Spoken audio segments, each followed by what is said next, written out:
पतिव्रता स्त्रियों के लक्षण एवं सदाचार का वर्णन। पिछले अध्याय में हमने गृहस्थ आश्रम के लक्षण एवं करने योग्य कार्य संक्षेप में सुने।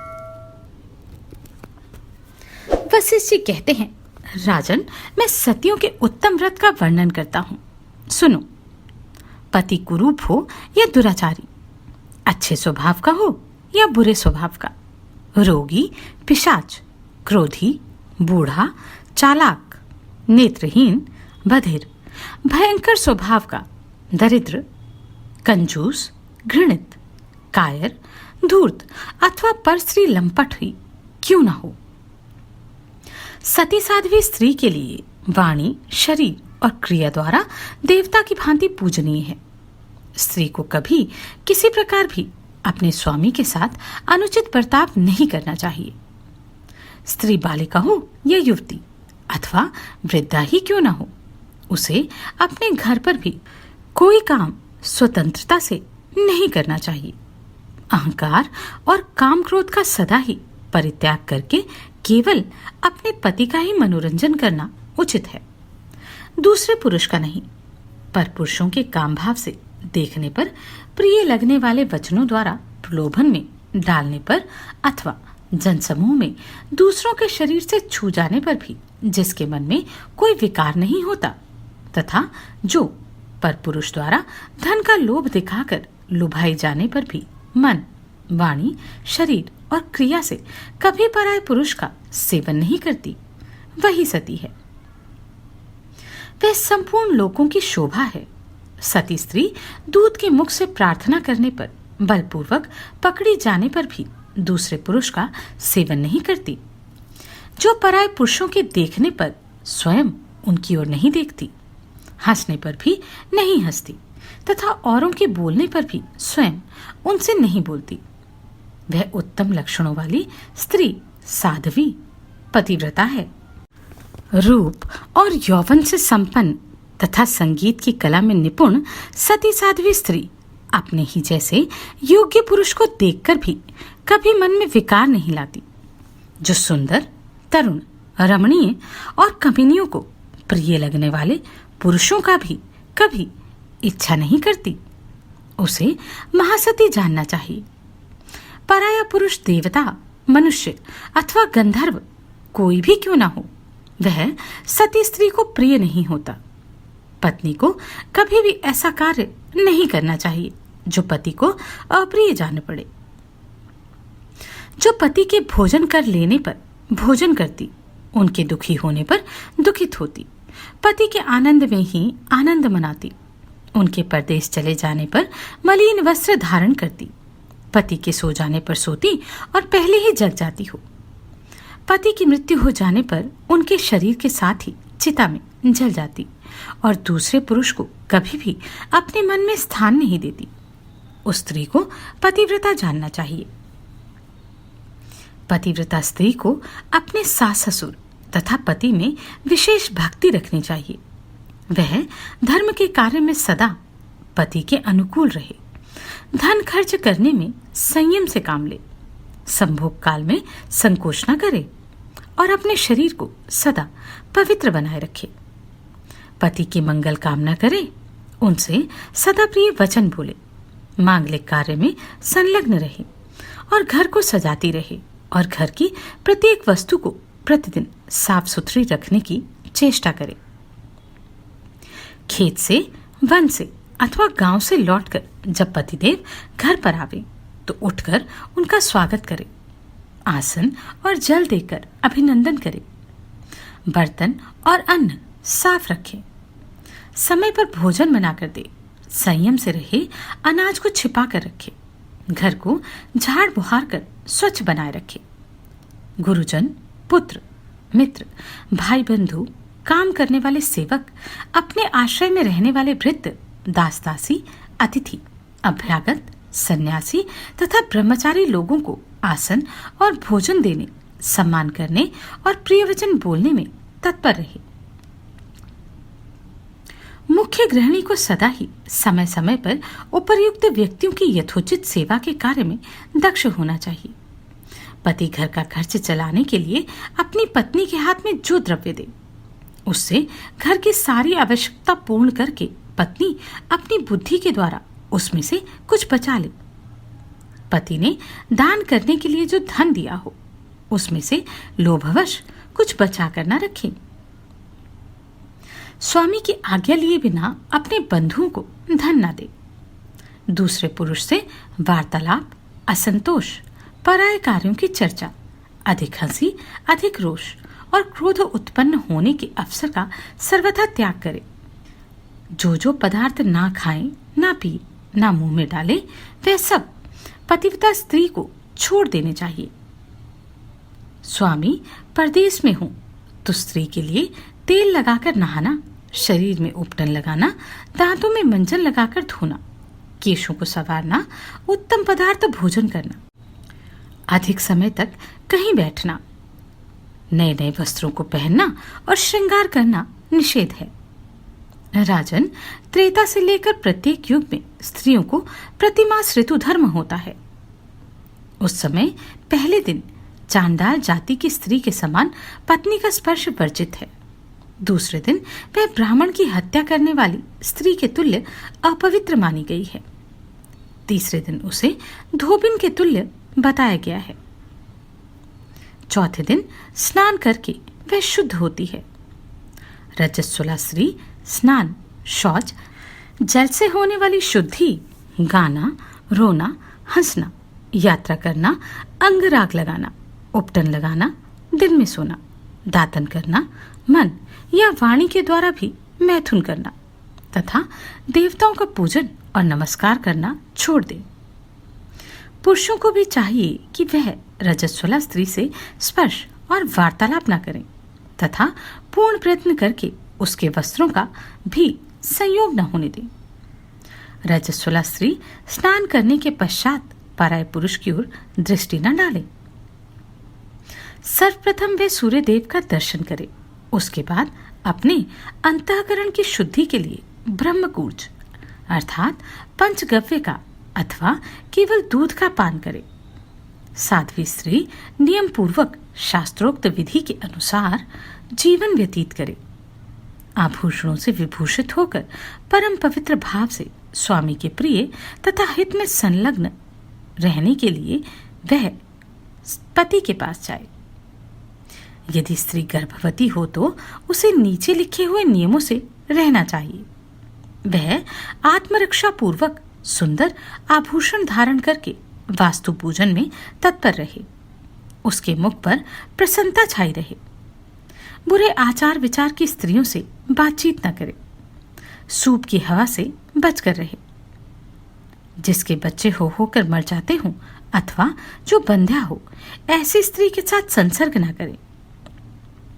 गर्भिणी स्त्री दूसरे के घर का भोजन न करे। मन में घृणा पैदा करने वाली कोई वस्तु न देखे। डरावनी कथा न सुने। भारी और अत्यंत गर्म भोजन न करे। पहले का किया हुआ भोजन जब तक अच्छी तरह पच न जाए दोबारा भोजन न करें। इस विधि से रहने पर साध्वी स्त्री उत्तम पुत्र प्राप्त करती है। अन्यथा या तो गर्भ गिर जाता है या उसका निरोध हो जाता है। पतिदेव जब किसी कार्यवश घर के भीतर प्रवेश करें तो पतिव्रता स्त्री अंगराग आदि से युक्त हो शुद्ध हृदय से उनके पास जाए।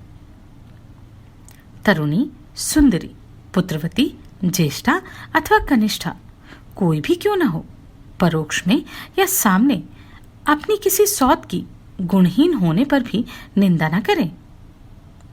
मन में राग द्वेष जनित मत्सरता रहने पर भी सौतों को परस्पर एक दूसरे का अप्रिय नहीं करना चाहिए और पराये पुरुषों के गुणों का वर्णन न करे।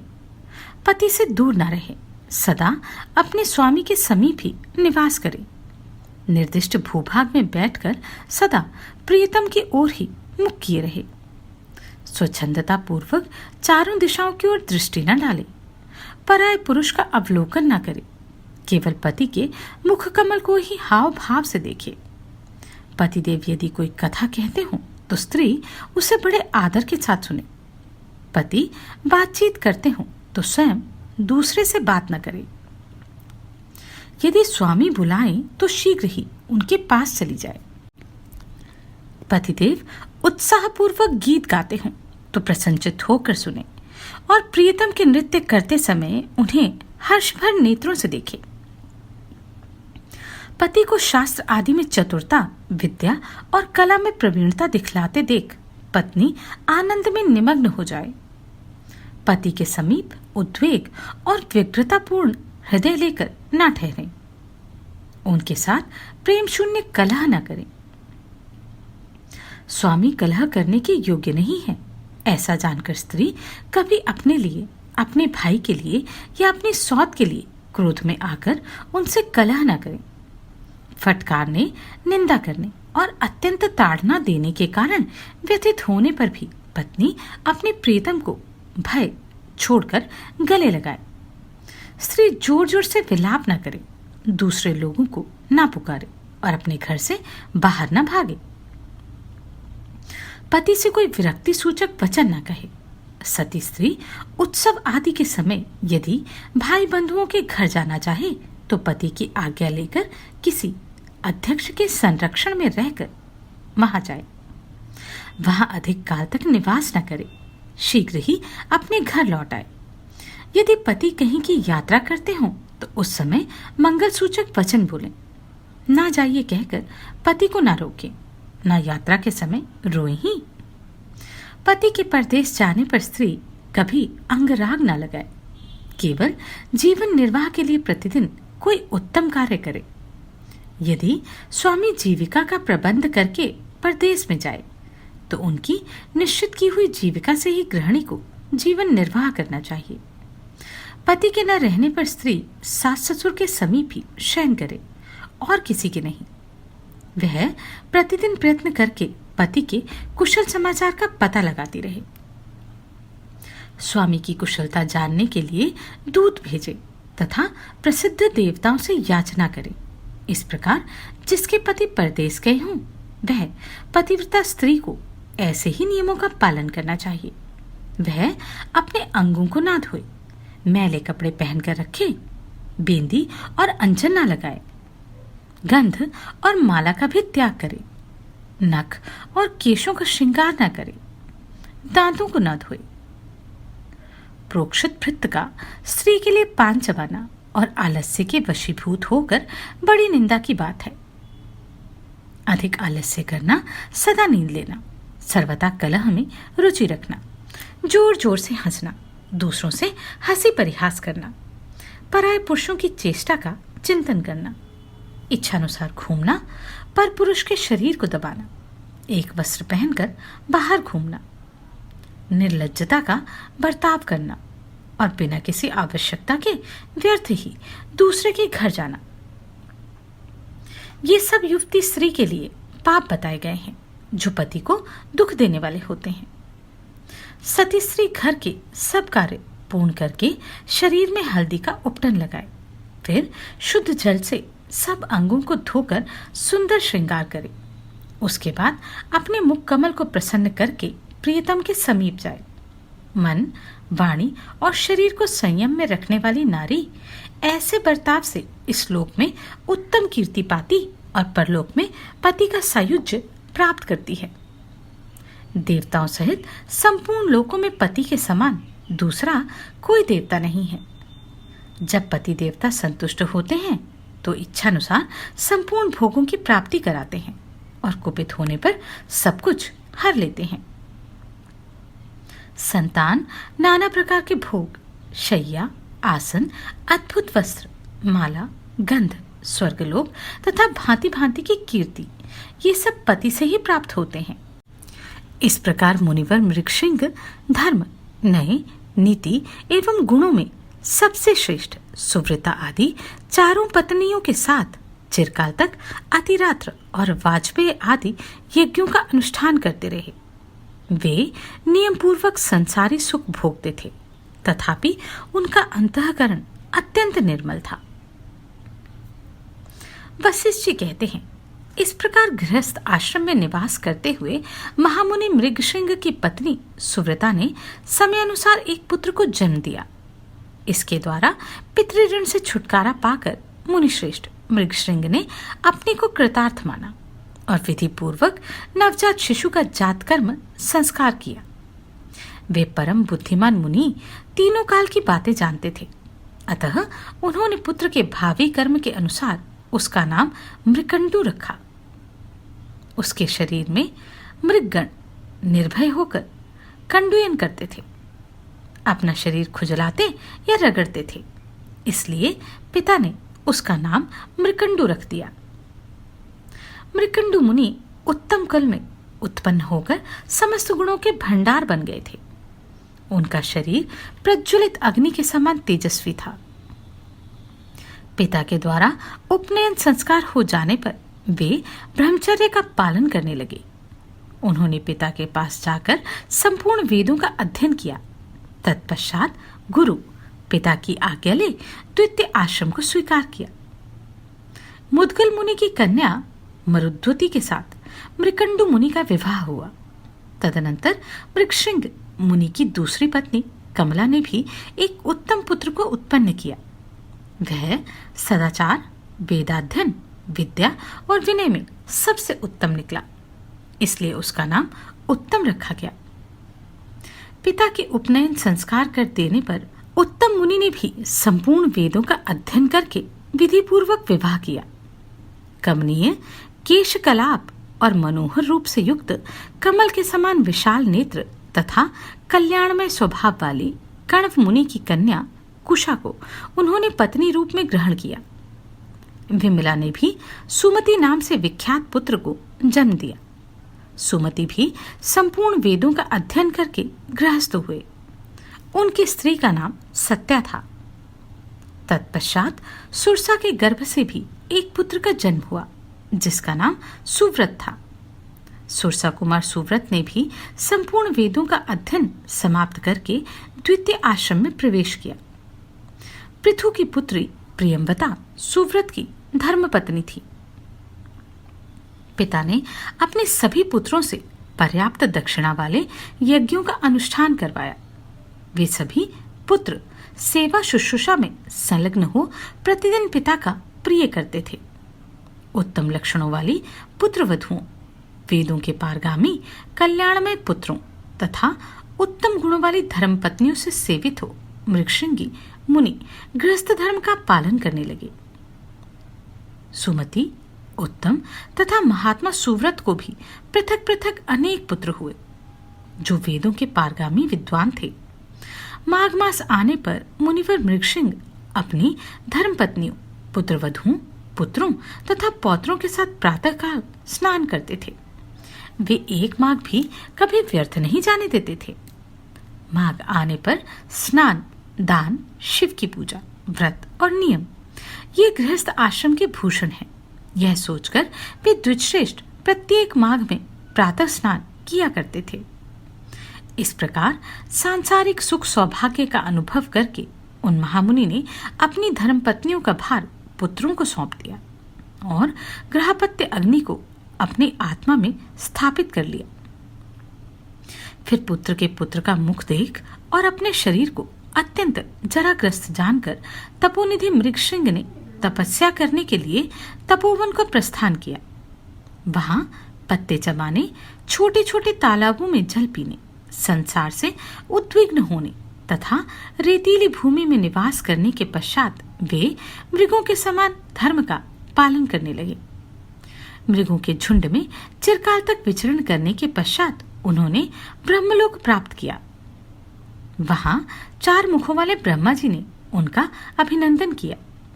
मुनिवर मृगशृंग दिव्य सिंहासन पर विराजमान हुए और अपने द्वारा उपार्जित उपमा रहित अक्षय लोकों का सुख भोगने लगे। तदनंतर एक समय प्रलय काल के बाद श्वेत वराह कल्प में वे पुनः ब्रह्मा जी के पुत्र रूप से उत्पन्न हुए। उस समय उनका नाम ऋभु हुआ और उन्होंने निधाग की कल्याण का उपदेश दिया।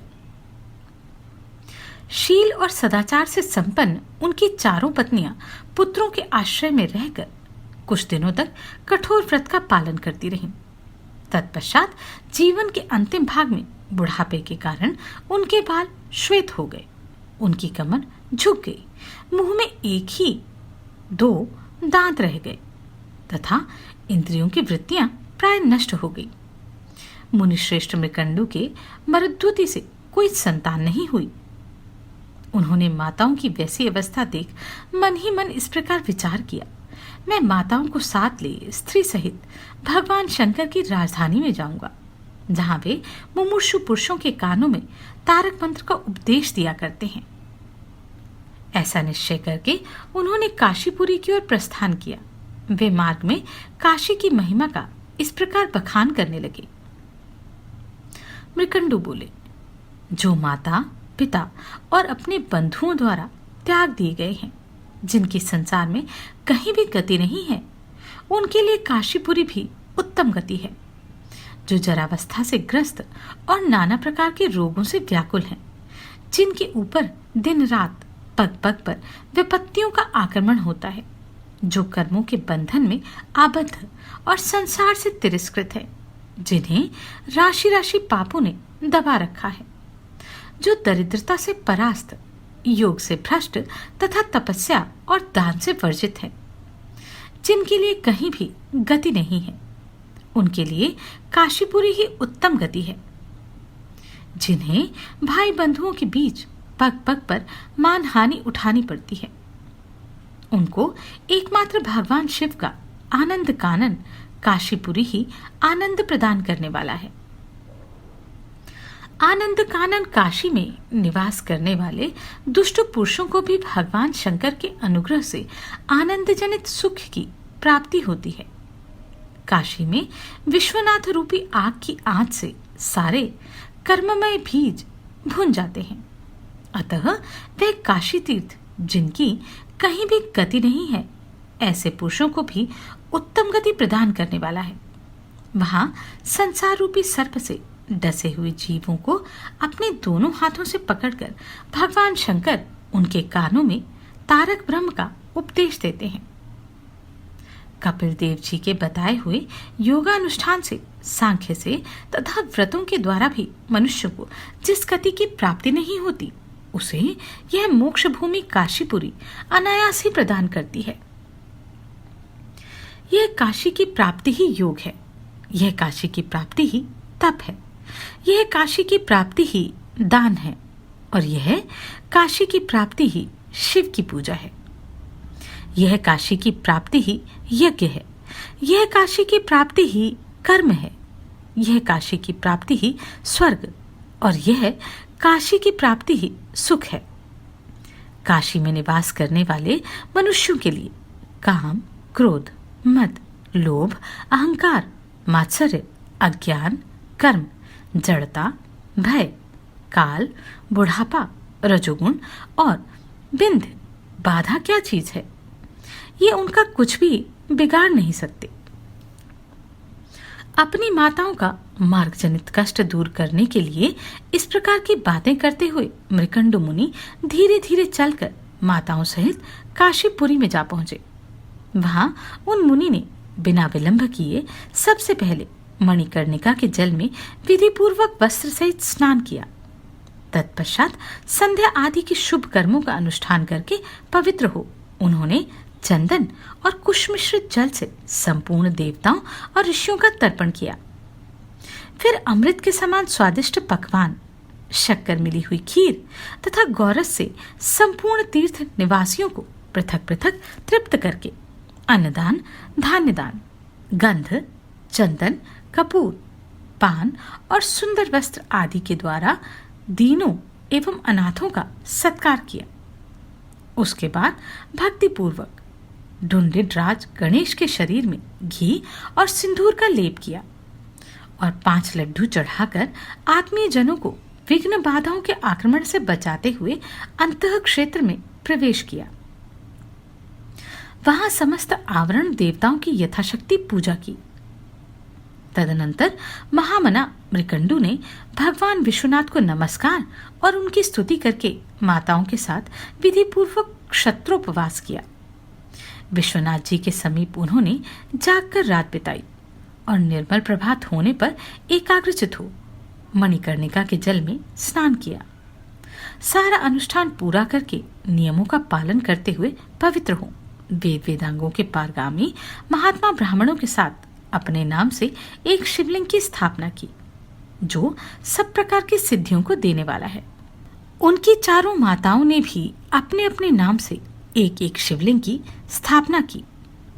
वे सभी लिंग दर्शन मात्र से मुक्ति प्रदान करने वाले हैं। ढूंढिनराज गणेश के आगे मृकंडवीश्वर शिव का दर्शन करने से संपूर्ण कार्य सिद्ध होते हैं और काशी का निवास भी सफल होता है। उस शिवलिंग के आगे सुव्रता द्वारा स्थापित सुव्रतेश्वर नामक शिवलिंग है। उसके दर्शन से मनुष्य कभी विघ्न बाधाओं से आक्रांत नहीं होता तथा वे सदाचारी होता है। सुव्रतेश्वर से पूर्व दिशा की ओर कमला द्वारा स्थापित उत्तम शिवलिंग है जिसके दर्शन मात्र से मनुष्य संपूर्ण कामनाओं को प्राप्त कर लेता है।